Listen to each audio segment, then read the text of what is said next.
You talk about protests. So can you explain why they're a great tool for many things, but not so much to create positive change precisely because they're too reactive? Mm-hmm. Yeah, I think, one of the main points of the book, or one of the main reasons I wrote the book, was a frustration with protest as not being terribly effective at creating real change. Now, that doesn't mean that protests don't do some things. They absolutely do, but they don't necessarily deliver the types of fundamental change that I think some people who protest hope that they would. And I think that there's some reasons for this. And part of it is that protest has a certain relationship to state power, in that oftentimes when you're protesting in the way that we usually think of it, right? There's different kinds of protests. But if you think about people going into the streets and waving signs and, also or maybe signing petitions or boycotts or this sort of thing, a lot of that is to ask the current state to do something different. It's still going to that state, right, to the leadership of a country and saying, you're the proper authorities to make changes, and we're going and we're asking you to make that change. And so in a sense, it's not the people who want the change aren't in control. They're still kind of going and asking for somebody else to do this for them. And they may be saying, hey, do this or else, there's going to be some kind of consequence. We'll block traffic, or we'll, try and shame you publicly, or these sort of things. There's consequences and leverage. But oftentimes the fact that protests rely on the existing state to actually make the changes means they're not in a very big position of power, and governments ignore them all the time. And I think that's one of the lessons of a lot of the big protest movements that were of the 2010s, some of the Occupy, like Wall Street type protests, and even some of the Arab Spring protests, et cetera, is that many of these didn't end up with fundamental change. It didn't really create a lot of fundamental change in governance, even if the people involved did get some things out of it and gain capacity and show that they didn't agree with the government and that there was widespread, resistance and things like that. So it does do some important things, but it doesn't necessarily make those governance changes. If protests are not the most efficient method, then we might think a better approach is to vote for political representatives that seem the most aligned with our values. But again, in the book, you share 7 reasons why that is not necessarily the case. I guess it shows a huge failure of democracy because it should be the case. But yeah, you make several arguments, relevant arguments that it's not. So one of the reasons is that the state you live in might simply not be interested or incentivized to create positive change, at least the one you want. And can you tell us a little bit about that? Because I think it's not always self-evident.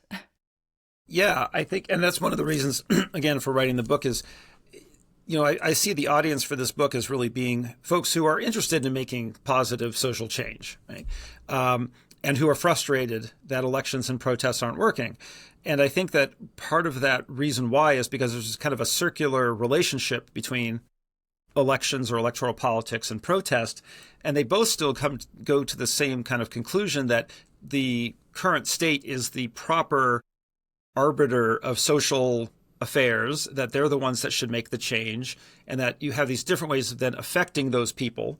One is you vote them in or out, or you protest, right, against them and ask them to make changes. The problem, like in the first chapter, or chapter 1 of the book, is that I kind of lay out, most democracies, and I'm using the United States really as the model there because that's where I'm kind of writing from, are so structurally flawed and structurally biased towards moneyed interests and supporting more capital accumulation and maintaining inequality and maintaining property relationships the way that they are, so that at a very fundamental level, you can't vote those things out particularly. And there's a lot of social power arrayed against being able to make a lot of changes through electoral politics.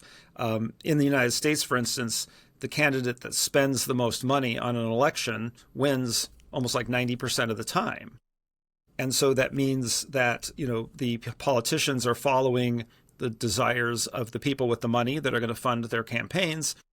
And there's other reasons too. While structurally, they're just not in the business of creating fundamental social change that deals with inequality, because it kind of goes against the original mission of the government. Now, One thing I will add is that there are some theorists who have been frustrated with protests, and they say, no, we need to go back to the ballot box.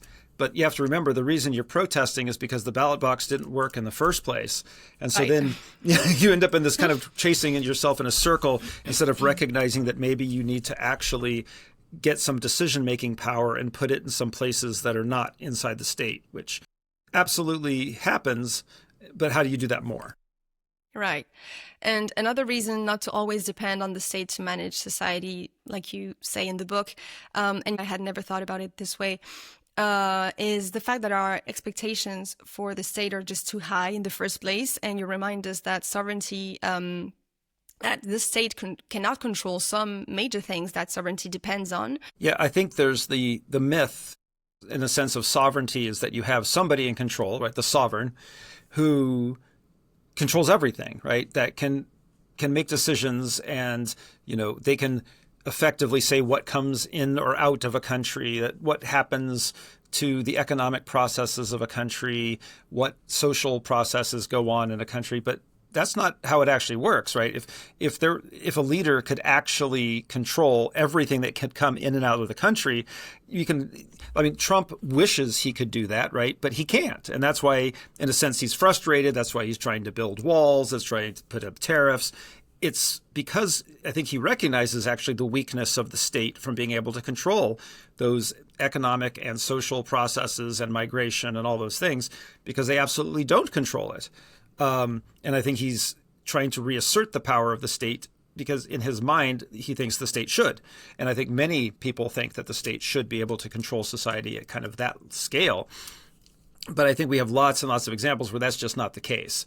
And so when I'm talking about kind of questioning state power, going against it, you have to realize that it's not as monolithic and total as some people think it is.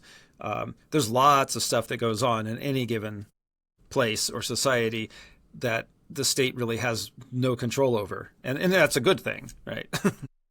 Yeah, I'll give a few examples from the book. The behavior of other countries, like that's a great example because we've seen that lately. Russia, for example, the stock market, obviously, which is supposed to be completely free, criminal activities, the movement of viruses, which I thought was very relevant also because everyone remembers that. So yeah, that's a good point that I have to admit I had never thought about before. So yeah, it was a good way of enriching my distrust in the state.